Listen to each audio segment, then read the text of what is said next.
A once firm friendship, now on shakier ground. The deaths of 7 aid workers, including Australian Zomi Frankham, outraged President Biden.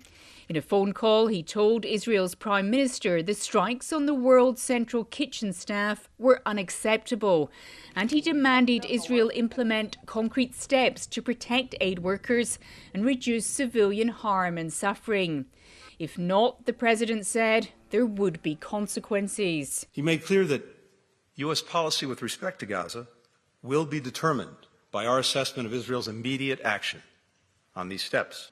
The White House refused to be drawn on what policy changes it would make, stressing only it wants to see action from Israel soon. What we want to see are some real changes on the Israeli side. If we don't see changes from their side, there'll have to be changes from our side. This looks a lot like an ultimatum, even if the administration is not calling it one. It's the strongest signal yet from the US that it's not happy with its allies' actions in Gaza. And it comes amid what the White House is describing as a growing frustration that its message is not being heard.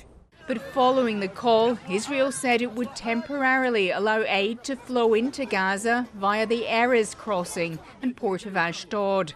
The US administration said those measures must be fully and rapidly implemented. Stop arming Israel! Israeli relations with the UK are also being tested. Calls for an end to arms exports have escalated since the deaths of the aid workers. 3 of them were British. All of the British public can see the scenes coming out of Gaza, children lying in rubble.